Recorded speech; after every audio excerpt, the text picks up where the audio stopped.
ಕರ್ನಾಟಕ ವಿಚಾರಗಳನ್ನು ಮತ್ತು ಭಾರತ ವಿಚಾರಗಳನ್ನ KS ಮತ್ತು ಕರ್ನಾಟಕ ಎಕ್ಸಾಮ್ ಪಾಯಿಂಟ್ ಆಫ್ ನಿಂದ ಅತ್ಯಂತ ಸಮಗ್ರವಾಗಿ ಕವರ್ ಮಾಡುವಂತಹ ಮ್ಯಾಗಝಿನ್ ಆದ ಅನನ್ಯ ಸಾಧನ ಮ್ಯಾಗಝಿನ್ ಇಂದ ಪ್ರತಿ ತಿಂಗಳಲ್ಲಿ ನಡೆಯುವಂತಹ ಇಂಪಾರ್ಟೆಂಟ್ ವಿಚಾರಗಳನ್ನ from the point of the examination ದೃಷ್ಟಿಯಿಂದ ನಾವು ಮಾಡ್ತಾ ಇದೀವಿ.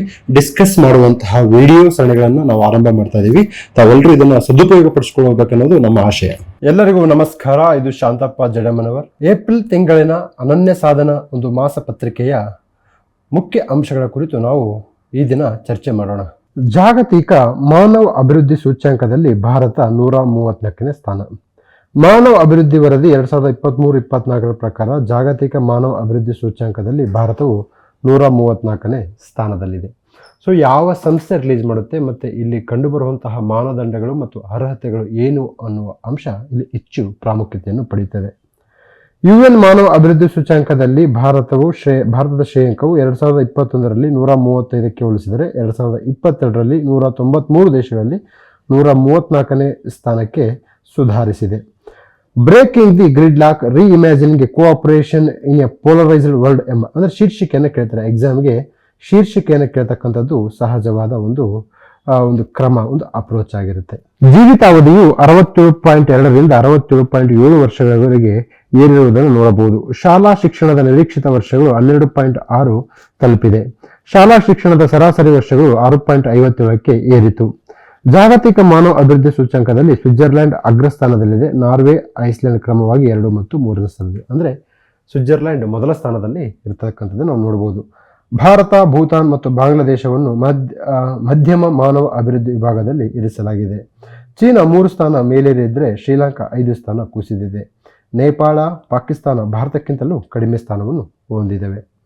ನಂತರದಲ್ಲಿ ಜಾರ್ಖಂಡ್ ಸರ್ಕಾರವು ಇಡೀ ದೇಶದಲ್ಲೇ ಮೊದಲ ಬಾರಿಗೆ ವಿಧವೆಯರಿಗಾಗಿ ವಿಧವಾ ಪುನರ್ವಿವಾಹ ಪ್ರೋತ್ಸಾಹ ಯೋಜನೆಯನ್ನು ಜಾರಿಗೊಳಿಸಿತು. ಇದಾದ ನಂತರದಲ್ಲಿ ದೇಶದ ಸಾಲ ಈ ವರ್ಷ 183.67 ಲಕ್ಷ ಕೋಟಿಗೆ ಏರುವ ಅಂದಾಜು ಅಂತ ಹೇಳಿ ಏನು ಮಾಡಿದರೆ ಅಂತಾರಾಷ್ಟ್ರೀಯ ಹಣಕಾಸು ನಿಧಿ ಏನು ಮಾಡಿದೆ, ಅಂದಾಜು ವರದಿಯನ್ನು ಪ್ರಕಟಿಸಿದೆ. UPI ಸೇವೆ ಆರಂಭ. ನೇಪಾಳ ಡಿಜಿಟಲ್ ವಹಿವಾಟು ಹೆಚ್ಚಿಸಲು ನೇಪಾಳದಲ್ಲಿ UPI ಪಾವತಿ ಸೇವೆ ಆರಂಭಗೊಂಡಿದೆ ಎಂದು ರಾಷ್ಟ್ರೀಯ ಪಾವತಿಗಳ ನಿಗಮ ತಿಳಿಸಿದೆ. ವಿದೇಶಿ ವಿನಿಮಯ ಸಂಗ್ರಹ 2 ವರ್ಷಗಳ ಗರಿಷ್ಠ ಅಂದರೆ ವಿದೇಶಿ ವಿನಿಮಯ ಫಾರಿನ್ ಎಕ್ಸ್ಚೇಂಜ್. ಸೊ ಇಲ್ಲಿ ಭಾರತದ ವಿದೇಶಿ ವಿನಿಮಯ ಸಂಗ್ರಹವು 2 ವರ್ಷಗಳ ಗರಿಷ್ಠ 636.1 ಬಿಲಿಯನ್ ಡಾಲರ್ಗಳಿಗೆ ತಲುಪಿರುವುದನ್ನು ನಾವು ನೋಡಬಹುದು. ಸೊ ಇಲ್ಲಿ ಏನಾಗಿರುತ್ತೆಪ್ಪ ಅಂತಂದರೆ ವಿದೇಶಿ ಕರೆನ್ಸಿಗಳಿರ್ತವೆ. ತದನಂತರದಲ್ಲಿ ಇಲ್ಲಿ ನಮಗೆ ಚಿನ್ನದ ನಿಕ್ಷೇಪಗಳು ಸಹ ಕಂಡುಬರುತ್ತವೆ. ಇದಾದ ನಂತರದಲ್ಲಿ ವಿದೇಶಿ ಕರೆನ್ಸಿ ಅಸೆಟ್ಗಳು ಕಂಡುಬರುತ್ತವೆ. ಸೊ ಒಟ್ಟಾರೆ ಈ ಫಾರಿನ್ ಎಕ್ಸ್ಚೇಂಜ್ ರಿಸರ್ವ್ಸಲ್ಲಿ ನಾವು ಒಂದು ಶೀಘ್ರಗತಿಯಲ್ಲಿ ಏರಿಕೆಯಾಗಿರ್ತಕ್ಕಂತಹ ಒಂದು ಅಂಶ ಭಾರತೀಯ ಆರ್ಥಿಕತೆಗೆ ಏನಾಗುತ್ತೆ, ಪೂರಕ ವಾತಾವರಣದ ಸನ್ನಿವೇಶವನ್ನು ಸೃಷ್ಟಿ ಮಾಡುತ್ತೆ. ಏಷ್ಯಾದ ಮೊದಲ ಪ್ರಮಾಣೀಕೃತ ಹಸಿರು ಮುನ್ಸಿಪಲ್ ಬಾಂಡ್ ಅನ್ನು ವಡೋದರಾ ಮುನ್ಸಿಪಲ್ ಕಾರ್ಪೊರೇಷನ್ ಬಿಡುಗಡೆ ಮಾಡಿದೆ. ಏನಿದು ಹಸಿರು ಮುನ್ಸಿಪಲ್ ಬಾಂಡ್ಗಳು ಅಂತಂದ್ರೆ, ದೀಸ್ ಬಾಂಡ್ಸ್ ಅಂದ್ರೆ ಈ ಒಂದು ಮುನ್ಸಿಪಾಲಿಟಿ ಈ ಹಸಿರು ಬಾಂಡ್ಗಳನ್ನು ಬಿಡುಗಡೆ ಮಾಡಿ ಒಂದು ಹಣಕಾಸನ್ನು ಸಂಗ್ರಹ ಮಾಡುತ್ತೆ. ಈ ಸಂಗ್ರಹವಾದಂತಹ ಹಣಕಾಸನ್ನು ಪರಿಸರ ಸ್ನೇಹಿ ಮತ್ತು ಪರಿಸರಕ್ಕೆ ಪೂರಕವಾದಂತಹ ಒಂದು ಪ್ರಾಜೆಕ್ಟ್ಗಳನ್ನು ಇಂಪ್ಲಿಮೆಂಟ್ ಮಾಡಲು ಏನು ಮಾಡುತ್ತೆ, ಅನುಷ್ಠಾನಗೊಳಿಸಲು ಇಂತಹ ಹಸಿರು ಮುನ್ಸಿಪಲ್ ಬಾಂಡ್ಗಳನ್ನು ಬಿಡುಗಡೆ ಮಾಡುವಂತಹ ಒಂದು ಆಯ್ಕೆ ಮುನ್ಸಿಪಾಲಿಟಿಗಳಿಗೆ ಇದು. ಸೊ ದೇಶದಲ್ಲಿ ಪ್ರಪ್ರಥಮ ಬಾರಿಗೆ ವಡೋದರಾ ಮುನ್ಸಿಪಾಲಿಟಿ ಇವುಗಳನ್ನು ರಿಲೀಸ್ ಮಾಡಿರುವ ಅಂಶ ನಾವು ಇಲ್ಲಿ ಕಾಣಬಹುದು. ಮೊಬೈಲ್ ಫೋನ್ ಉತ್ಪಾದನೆಯಲ್ಲಿ ವಿಶ್ವದ 2ನೇ ಅತಿ ದೊಡ್ಡ ದೇಶ ಭಾರತ ಈಗ 2ನೇ ವಿಶ್ವದ ಅತಿ ದೊಡ್ಡ ದೇಶವಾಗಿದ್ದು, ಪ್ರಸ್ತುತ ಮಾರಾಟವಾಗುವ ಎಲ್ಲ ಮೊಬೈಲ್ ಫೋನ್ಗಳಲ್ಲಿ ಆಮದು ಕೇವಲ 3% ಮಾತ್ರ ಇದೆ.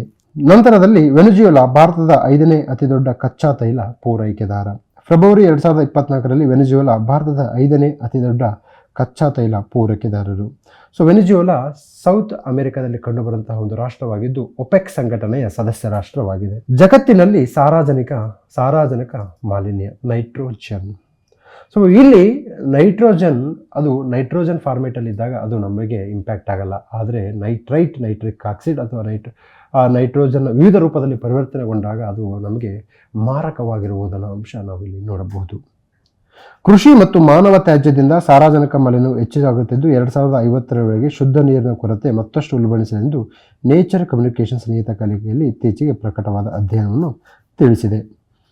ನಂತರದಲ್ಲಿ ಇದನ್ನು ಸಾರಜನಕವನ್ನು ಕಡಿಮೆ ಮಾಡಬೇಕಪ್ಪ ಅಂತಂದರೆ ನಾವು ಸಸ್ಟೈನಬಲ್ ಅಗ್ರಿಕಲ್ಚರ್ ಸುಸ್ಥಿರ ಕೃಷಿಯನ್ನು ಪ್ರೋತ್ಸಾಹ ಮಾಡಬೇಕು. ಸುಧಾರಿತ ತ್ಯಾಜ್ಯ ನೀರಿನ ಸಂಸ್ಕರಣೆ ಮಾಡುವುದು, ಇದರಿಂದ ಸಾರಜನಕದ ಸಂಯುಕ್ತಗಳು ಜಲಮೂಲಗಳನ್ನು ಪ್ರವೇಶಿಸುವುದು ತಪ್ಪುತ್ತದೆ.